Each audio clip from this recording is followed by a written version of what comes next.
Hey, what's up you guys? Bloody Jacob here, just to bring a quick video giving some of my thoughts on both Scream 4 as well as, well, Scream 5, but we'll just have to call it Scream 2022. I did just see Scream 6, so this is me sort of catching up video-wise before I talk about that movie. Now Scream 4 came out in 2011 and was actually the last film directed by the late great Wes Craven.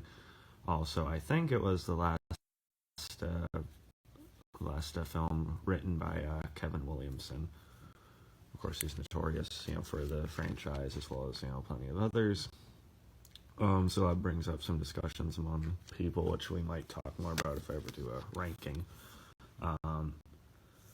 But yeah, Scream 4 is one I've heard more and more good about over the years. I'm sort of not like a new Scream fan, but I've gotten to like it a lot more recently. I had seen the first two quite a while ago. I do regard the first one as a classic. I'm not as over the moon about 2, but I do gotta rewatch it. I actually really liked and enjoyed Scream 3, which is apparently a pretty odd perspective to have. I don't know, I'm just caught into the whole Scream thing. Now I'm on the bandwagon with everybody else, I guess. But, I've been a horror fan all my life, and, it clicks when it clicks, and I'm just glad it finally did to a greater extent for me. Scream 4, of course, was the first one after. Scream 3 was not as successful as they were intending it to be, and there's a lot that went into that. Even though I enjoyed it, I knew there were issues behind the scenes with, there being more comedy in that film. For, just reasons to an extent, but it was not, the most successful, so I kind of wanted to re-establish it with Scream 4, which Scream does. Scream 2022 does as well. Yeah, so Scream 4 I liked. I think it's one I'll probably like even more on a rewatch. But of all the Scream films, I will say that Scream 4 kind of feels like the most teen slashery of all the films, honestly. Because it's 2011, so it's right around when there was a lot of revitalizations of different horror or slasher franchises. The Friday remake was in 2009, which I really like, and there's the Nightmare one in 2010, which is definitely more of a mixed bag, and certain other ones around that time. So this kind of fits and has that same sort of feel. So it's easy. It's easy to watch. It has a good dark gritty vibe to it. But of course, with them introducing some newer characters like Hayden Panettiere, I probably butchered your name. We also have Emma Roberts in this movie. So it sort of feels like they're trying to do the new generation before even this film did. So yeah, it sort of has that almost more of a teen slasher format than any of the others, interestingly enough.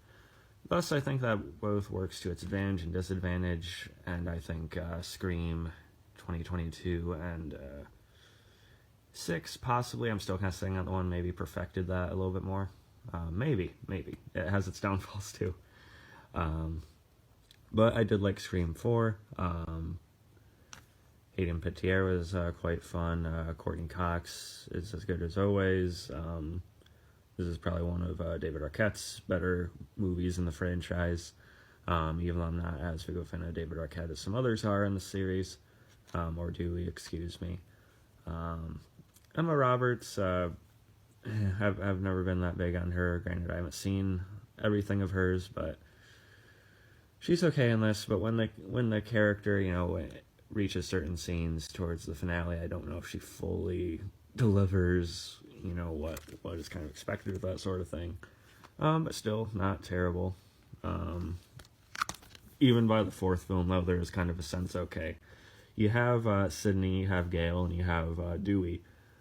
But all three have pretty solid plot armors. They've survived, 3 films in a row by this point, and Scream 2022 kind of pulls the trigger on something a little bit different with that. So, it's kind of okay, all 3 are going to somehow survive and everything, but it's still a pretty engaging movie and probably more violent than any of the previous 3. And to talk more about Scream 2022, I know I'm jumping around quite a bit, but it is what it is. This is a casual video. Another sort of revitalization of it, although a lot more like Scream 4 than like the earlier films. You have Jenna Ortega introduced here, of course, right there. For some reason, I'm blanking on the other main actress's name who plays Sam Loomis, who is the daughter of Billy Loomis, Skeet Ulrich's character from the original film. So playing on that, is she going to grow into having similar urges that he did and everything? And you also have the lead actor from The Boys. And I like this one quite a bit. The story actually does have a weight to it, like I've already kind of essentially hinted at, with you kind of wanting on Scream 4, but they actually kind of follow through with that sort of thing. It feels like there's actually stakes in this movie. There is actually a significant character death. I still won't fully spoil it if you haven't seen it for some reason, but they kind of hit a good 1-2 punch with this coming out in 2022 and then Scream 6 just this year. I think Jenna Ortega does really well. She plays, Sam Loomis' sister, Tara. And again, for some reason I can't remember her name right now. I do think she's done better in Scream 6. Here she's all right. I don't think her delivery is as good as it could be. I honestly think if they would have made this movie closer to when Wednesday came out or when Jenna Ortega was getting really popular, they probably would have given her the role of Samantha Loomis. But as it stands, it's her playing her sister. Unless they kind of give her more to do in Scream 6, because of course. I will say a criticism of this, though, is although I really like Neve Campbell in this, obviously, this one definitely feels like the most case of shoehorning the legacy characters into a Scream film, especially with Sydney. It doesn't really feel like she needs to be here in this movie, and her inclusion just kind of feels like fan service and just because just to see her do stuff, right? It's unfortunate what happened with the pay dispute for Scream 6 and everything like that.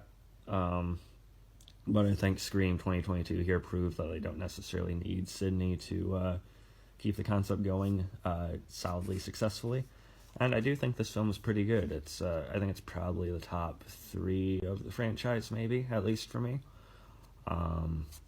It is fairly violent, maybe again even more violent than Scream 4 there. Might be debatable.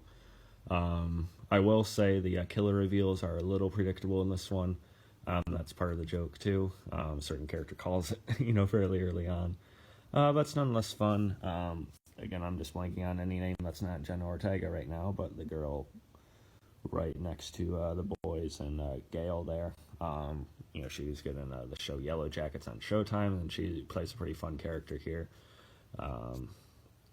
Who's sort of like that, Randy, I think his name was, that has like that's the big horror fan and everything, so she's sort of the new version of that, essentially.